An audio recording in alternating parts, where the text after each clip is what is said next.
or treat? What? No candy? Let me see that. Well, I guess if there's no delicious candy for me to eat, I'll have to review the 1981 slasher film, Madman. Happy Halloween!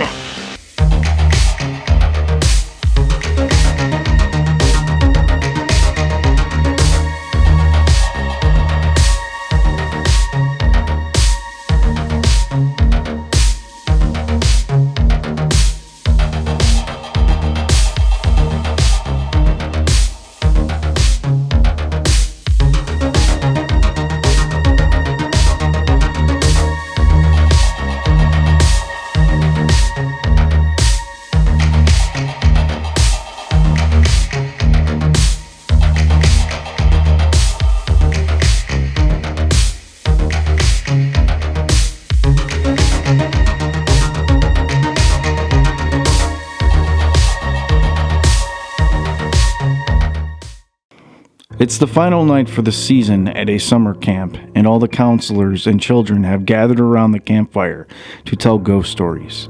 The old man who runs the camp tells the story of Madman Marz, a deranged man who killed his family with an axe, not far away from the camp. Naturally, one of the kids makes fun of the story, but what no one realizes is that the legend is real and that Madman Marz is still lurking around the woods by the camp.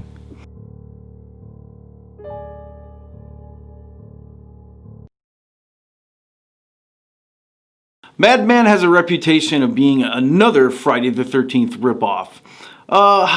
Maybe it is, maybe it isn't. I think a lot of films were trying to cash in on the slasher craze that, basically Halloween started, but Halloween was even influenced by Black Christmas before that. And, it's all an homage to really Psycho anyway. So, to me, it was always sort of a fair game type of thing. This film does, however, probably have a lot more of a Friday the 13th vibe, as a lot of the quote, slasher films were kind of going for that, especially it being set in a summer camp, much like Friday the 13th.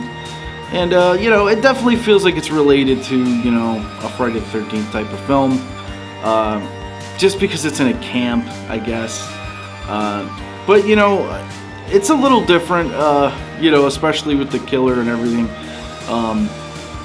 And one thing I really like about this movie is the opening to the film and how it kind of lets the credits roll, and there's like all these this you can tell it's like a very like Halloween type of design with like these silhouetted black trees against a red background. You just don't see that in a lot of films, even of this era. It's really, to me, reminds me of something from the silent film era, or something maybe like in a musical from the 40s or something. Like, it just has a very vintage vibe about that, and I don't know what it is that just sticks out in this movie compared to a lot of comparable slasher films and whatnot.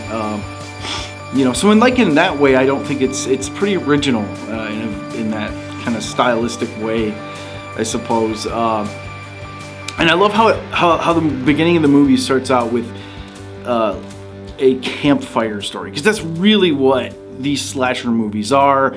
And the way this movie, you can tell they had it in mind, that they're the serial killer, running amok out in the woods. I love that shit. But, I feel like in the 1980s and, around this time, there was a big, thing with that. And people still tried when they told these stories. And I think that's what this movie was showing, is like, this is how the old timers tell these ghost stories and scare the kids, Not the best. Man, my jacket here is not on right. To me, I love this kind of stuff where it just doesn't take itself too serious. The kills in this are pretty fun too. You can tell there's a lot of cheap gags, a lot of inserts, but it works. Like, for instance, I'm not sure exactly what kill goes on or who's getting killed exactly in this part. But he carries around an axe and kills people with an axe in the movie, and that's mainly how he does it. But there's one part where you just kind of see the axe go into this like gray hair, and it's probably a wig on like, who knows, a squash or something. But it really works. It's not like that hokey, but I guess if you know what to look for and your eyes are trained, you can see, oh, that's probably a wig that they just had a close-up on, and bam. But the way it cuts in with everything, I mean, it's pretty flawless and simple. But there's some pretty good throat slashing scenes in this, some blood. Probably one of those infamous deaths in the movie is one of the main characters is being hung by Madman Marz. Well, he like saves himself, from being hung, kind of just by pushing up on a branch, but he gets pulled down by his belt. And the aftermath of his makeup, where he's like a body in the next part, looks really good. Very realistic and sort of surprising for this movie that I don't think necessarily tried to go for like 100% realism, to be honest with you. So the legend just, it's just kind of this old farmer that went nuts and killed his family. It's there's not a whole lot of, I guess, detail or explanation for the lore or the origin of the killer in this movie. It's just a simple, let's just have fun and just start, having a body count and killing people one off, every couple scenes. And it's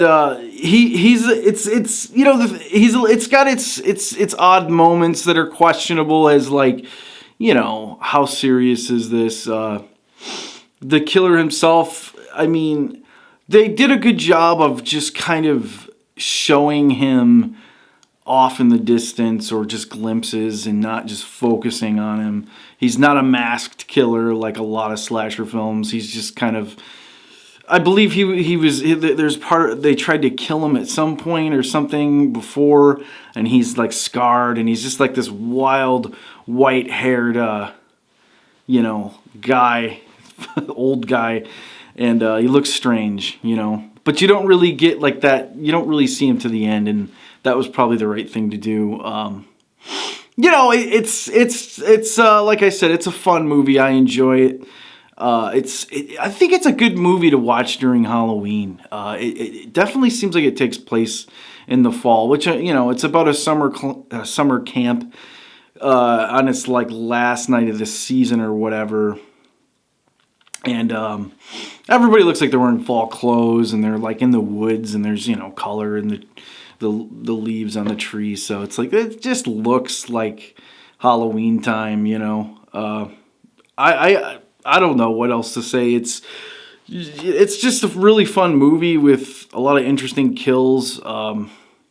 There's some interesting. I watched a little bit of the making of the movie.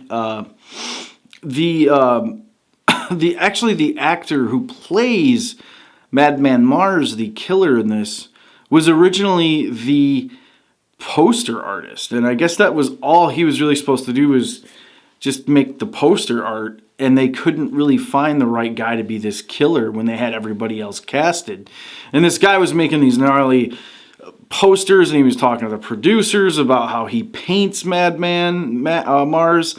And I guess the producer and like the director kind of looked at each other and went, well, maybe you should play him, because he was a bigger guy and whatnot, and skilled, I guess, with weapons and stuff. So that's like a pretty infamous story about the making of this film, that who would have thought the poster artist would end up being in the movie as the killer.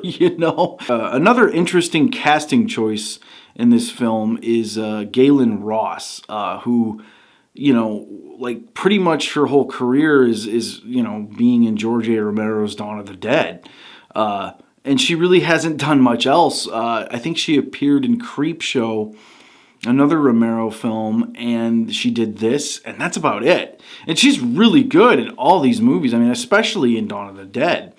She has a very interesting look, very realistic, and everything, and she's just absolutely great in those movies. And I guess she really does a lot more directing, or went into directing, instead of, you know, continuing to do acting more. But yeah, this is like probably the second kind of biggest role she ever had. And you know, they kind of make it seem like it seems like somewhere in the middle they just decided to kind of lean off her and just go in all these different directions and have all these different kills, and then it just goes right back to her, and she kind of ends up, you know, saving the children from the killer and everything. And you know, so that's kind of my problem a little bit with this, is like it just seems like they were very unfocused with who you're really supposed to like root for other than the killer, I suppose. But you know, it doesn't necessarily ruin the movie by any means. But yeah, she's pretty damn good in this movie, and you know, so you know, I highly recommend checking it out, guys, especially during the Halloween season. And I hope you're all staying safe out there. You know, please hit a subscribe, hit the like button as well, and you know, the notification bell and everything. And you know, I hope we get over this this COVID bullshit soon, guys. I don't know about you, but peace the fuck out. There was some kind of weird looking guy in here earlier. He kind of reminded me of Madman Marz.